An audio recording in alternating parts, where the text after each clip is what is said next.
ግብጽ ህዳሴ ግድቡ ጉዳት አርሶብኛል በማለት የካሳ ክፍያ ጠየቀች። የግብጽ የውሃ ሀብትና መስኖ ሚኒስትር ሃኒ ስዋሊም ታላቁ የኢትዮጵያ ህዳሴ ግድብ በግብጽ ላይ ጉዳት አድርሷል በሚል ኢትዮጵያ ካሳ እንድትከፍል በይፋ መጠየቃቸውን የግብጽ ኢንዲፔንደንት ጋዜጣ ዘግቧል። ይሁን እንጂ የሚኒስተሩ መግለጫ በርካታ አከራካሪና የኢትዮጵያን ሉዓላዊነት የሚጋፋ ነጥቦችን የያዘም ነው ተብሏል። ሚኒስትሩ ካቀረቧቸው ቅሬታዎች መካከል የ38 ቢሊዮን ሜትሪክ ኩብ ስሌት፣ ሚኒስትሩ ተቀነሰብን የሚሉት ውሃ ግድቡን ለመሙላት የዋለ እንጂ የጠፋ ውሃ አይደለም፣ ግብጽ ይህ ቁጥር የምታቀርበው ኢትዮጵያን ተጠያቂ ለማድረግ ቢሆንም ግድቡ ለታችኛው ተፋሰስ ሀገራት በተለይም ለሱዳን የጎርፍ አደጋን በመቀነስ ትልቅ ጥቅም እየሰጠ መሆኑን ግን አልጠቀሱም። ግብጽ አሁንም ድረስ 55.5 ቢሊዮን ሜትሪክ ኩብ ድርሼ ነው የምትለው ኢትዮጵያ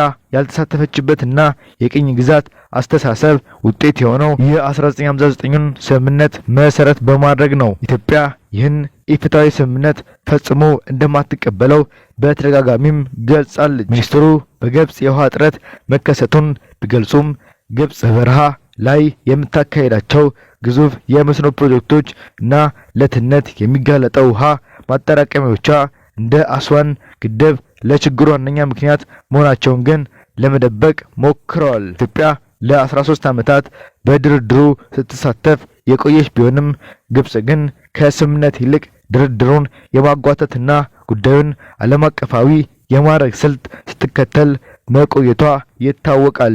አሁንም ያንኑ የቆየ ተበዳይነት ቀጥላበታለች። በሌላ ዜና አሜሪካና ኢትዮጵያ በቅርቡ የተፈራረሙት ሰነድ ኢትዮጵያውያንን የግል የጤና መረጃ ለአሜሪካ መንግስት አሳልፎ መስጠትን እንደሚያካትት ይፋ ሆኗል። ታህሳስ 15 ቀን 2018 ዓ.ም በሁሉም መንግስታዊ የሚዲያ ተቋማት ተደጋግሞ የተላለፈ አንድ መረጃ ነበር። እሱም ኢትዮጵያና አሜሪካ የ1 ቢሊዮን ዶላር ወይንም የ154 ቢሊዮን ብር የጤና ትብብር መፈራረማቸው ነበር። በዚህ ዘገባ ላይ እንደተገለጸው ለ5 ዓመታት የሚቆየው በዚህ ስምምነት አሜሪካ እስከ 1 ቢሊዮን ዶላር የምትመድብ ሲሆን ኢትዮጵያ ደግሞ ከአገር ውስጥ ሀብት 450 ሚሊዮን ዶላር እንደምትሸፍን በገንዘብ ሚኒስተር አቶ አህመድ ሸዴ ተነግሯል።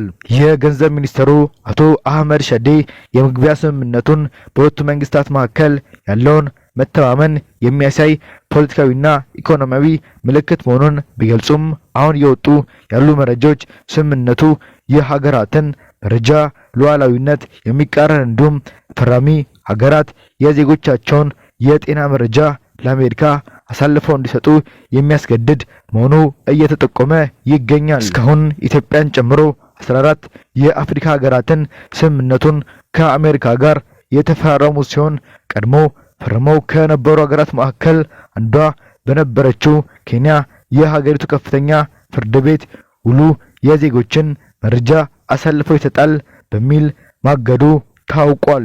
እነዚህ ሀገራት የፈረሙት አሜሪካ የዛሬ 4 ወር ገደማ ይፋ ያደረገችውን አሜሪካ ፈርስት ግሎባል ሄልዝ ስትራቴጂ የተባለውን ስትራቴጂ መሆኑን አንድ ስም የተጠቀስ ያሉ የኢትዮጵያ የጤና ዘርፍ አመራር ገልጸዋል። አሁን ላይ አሜሪካ የጤና ትብብር ስምምነቶችን ከሌሎች ሀገራት ጋር ስትፈጽም ዋና ዓላማ ሌሎች ሀገራትን ለመርዳት በሚል ዋና ዓላማ ሳይሆን በሽታዎች ወደ አሜሪካ እንዳይገቡ ለመከላከል የሚል ነው የሚሉት ኃላፊው ይህንን እንደ ኢትዮጵያ ያሉ ተቀባይ ሀገራት ሁለተኛ እንጂ ዋና ተራጂ ወይንም ተጠቃሚ ተደርገው እንደማይወሰዱም ያስረዳሉ። ስምምነቱ የግለሰቦችን ዳታ ለአሜሪካ ተቋማት አሳልፈው ከመስጠት ጀምሮ ወረርሽኞች ሲከሰቱ በጥቂት ሰዓታት ውስጥ ለአሜሪካ ማሳወቅ እና ናሙናዎችን መላክ ያካትታል። ይህ የጤና መረጃዎችን በሌላ ሀገር ቁጥጥር ስር መዋል ብቻ ሳይሆን ለወረርሽኙ መድኃኒት ሲሰሩ እነሱ በመረጡት ዋጋ መልሰው እንዲሸጡልንም ይዳረገናልም ብለዋል።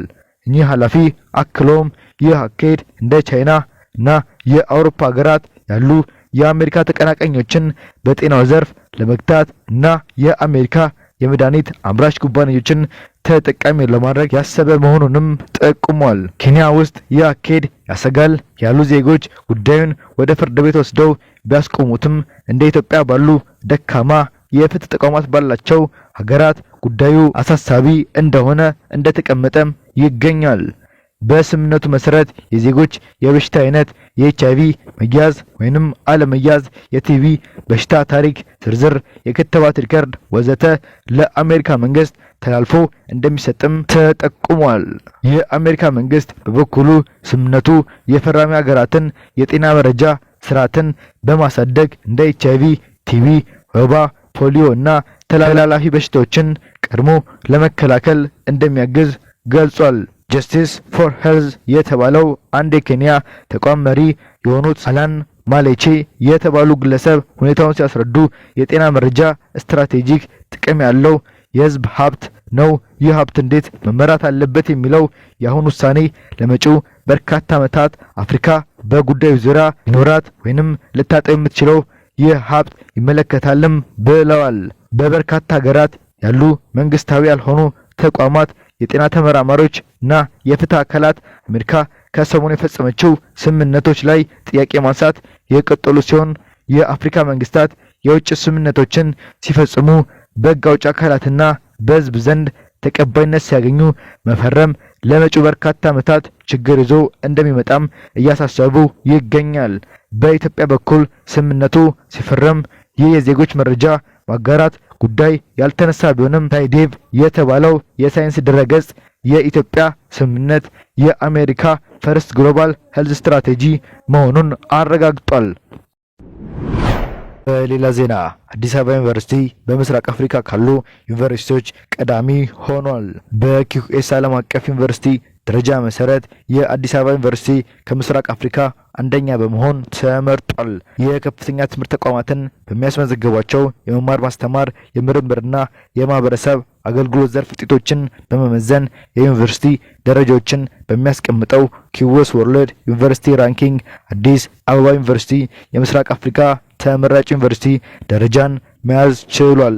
የደረጃ አሰጣጡ ዩኒቨርሲቲዎች በሀገራቸው አልፈው ሌሎች ሀገራት ያላቸውን ተቀባይነት ከግምት ያስገባ ሲሆን በዚህ በምስራቅ አፍሪካ 4 ዩኒቨርሲቲዎች የቀጠናውን ተመራጭ ዩኒቨርሲቲነት ደረጃ ይዘዋል።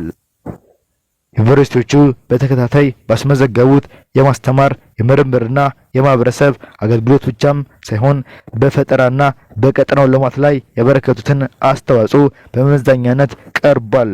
በዚህ መሰረት በኢትዮጵያ ቀዳሚ የከፍተኛ ትምህርት ተቋም የሆነውና ዘንድሮ የተመሰረተበትን 75ኛ ዓመት ያከበረ የሚገኘው አዲስ አበባ ዩኒቨርሲቲ በቀዳሚነት ተመርጧል። የአዲስ አበባ ዩኒቨርሲቲን በመከተል የዩጋንዳው ማካራሪ ዩኒቨርሲቲ ሁለተኛ ደረጃን ሲይዝ የኬንያው ናይሮቢ ዩኒቨርሲቲ ሶስተኛ እንዲሁም የሱዳን ዩኒቨርሲቲ ኦፍ ካርቱም አራተኛ ደረጃ መያዛቸው ተመላክቷል።